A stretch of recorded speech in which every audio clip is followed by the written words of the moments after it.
It's Friday. The week is winding down. You're probably carrying a mental list of what needs to happen before the weekend can officially begin.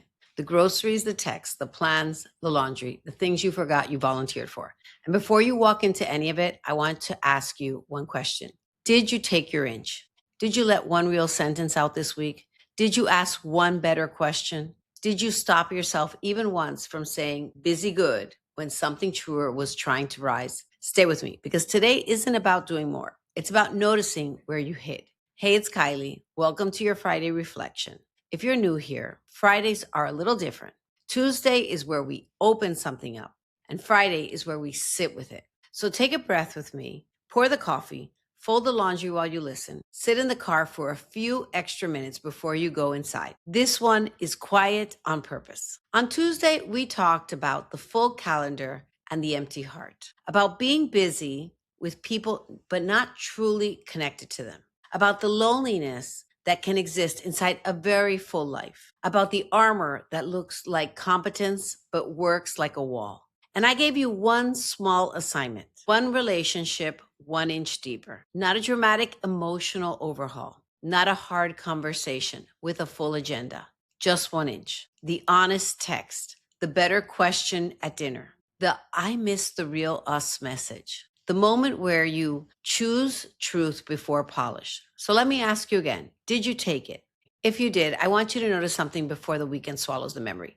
Because we move so fast, don't we? Even meaningful things can disappear under errands, dinner plans, inboxes, dishes, and the next thing that needs us. So pause long enough to notice this. What happened in your body right before you said the real thing?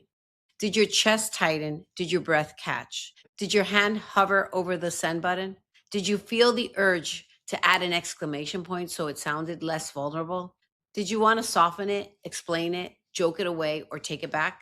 That moment matters. That little internal flinch is the place where your old identity tried to protect you, and then notice what came after. Maybe the response wasn't dramatic. Maybe nobody cried. Maybe there was no movie scene breakthrough.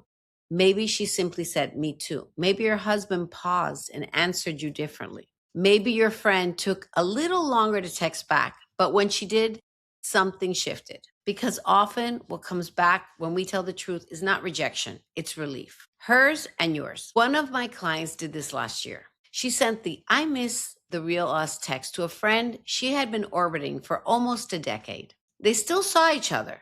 They still did lunches, birthday gifts, group dinners, holiday texts, all of it. But somewhere along the way, the friendship had become familiar without being honest. Close on paper, but distant in practice. So she sent the text, I miss the real us. And the reply came back 4 minutes later. I've wanted to say that for 2 years. I didn't think you needed it. That sentence has stayed with me because that is what the armor can cost us. Not always rejection, misreading. We can be misread and we misread others. The people who love you may look at how well you are managing everything and conclude that you're fine. They may see the competence and miss the ache. They may see the full calendar and miss the empty heart. They may see you holding everything together and assume you don't need holding too. That is why 1 inch matters. It gives the people who love you new information. It lets them find you. Now, if you didn't take your inch this week, stay with me. This part is for you. No shame. I mean that, no shame. Because shame is just the worth wound asking for a second shift. It tells you, see, you failed again. It tells you, you knew what to do and still didn't do it. It tells you, other women are braver than you. But shame is not the voice we're following here. Curiosity is. So instead of asking, what's wrong with me? Ask, what stopped me? Because something did. A moment came. The real sentence was right there. Maybe it rose in your chest. Maybe it made it all the way to your throat. Maybe you even typed it and then deleted it. And then you swallowed it. You smiled. You said the polished thing. You kept the peace. You stayed protected. I want you to know something. That hesitation is not failure. It is data. It is showing you exactly where the armor is bolted on tightest. And that matters because now you know where to begin. Not with judgment, with tenderness, and not with a lecture, with attention.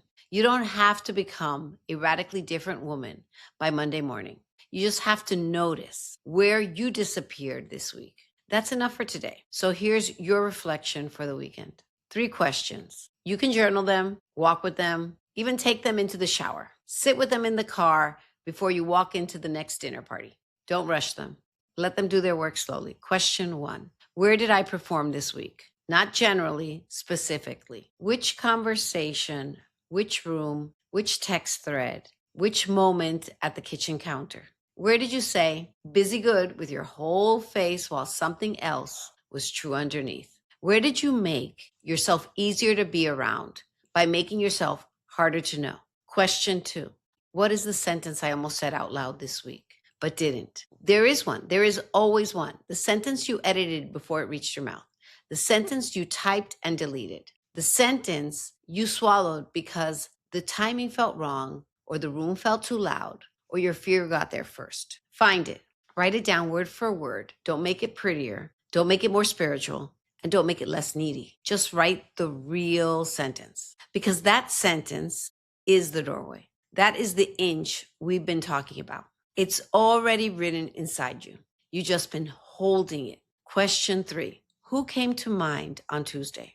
When I said a friend you love but haven't really talked to in a while, a face showed up. You know exactly who I mean. She wasn't random. Something in you chose her. Maybe it's the friend you still love but don't really know how to reach anymore. Maybe it's the sister you keep things light with. Maybe it's your husband who lives in the same house but feels emotionally far away. Maybe it's the woman you keep almost texting.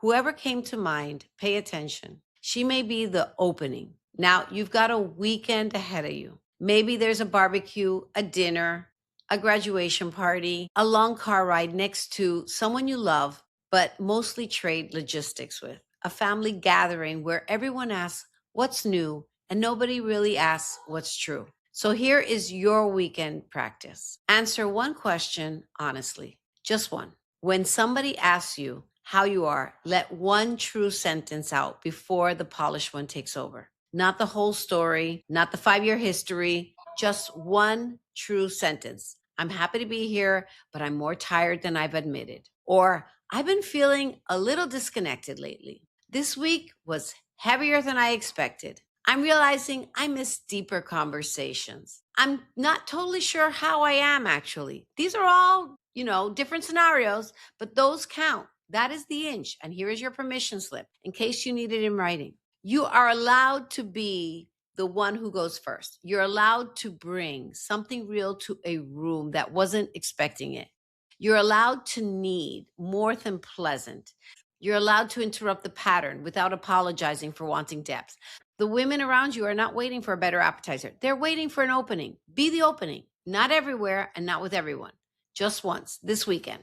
Before we close, if something from this week is still sitting with you, that ache of being surrounded but not known, I want you to listen to it. Sometimes loneliness is not just a feeling to fix. Sometimes it's a signal that a deeper part of you is asking to be heard, a signal that the life that looks fine on paper may not be telling the whole truth, a signal that you are ready for a different kind of support. I opened 3 private sessions this month. They are for the woman who looks capable, responsible, and successful on the outside, but knows something deeper is asking for change. In that session, we'll get clear on what chapter you're actually in, what has been keeping you stuck, and whether private coaching makes sense for where you are right now.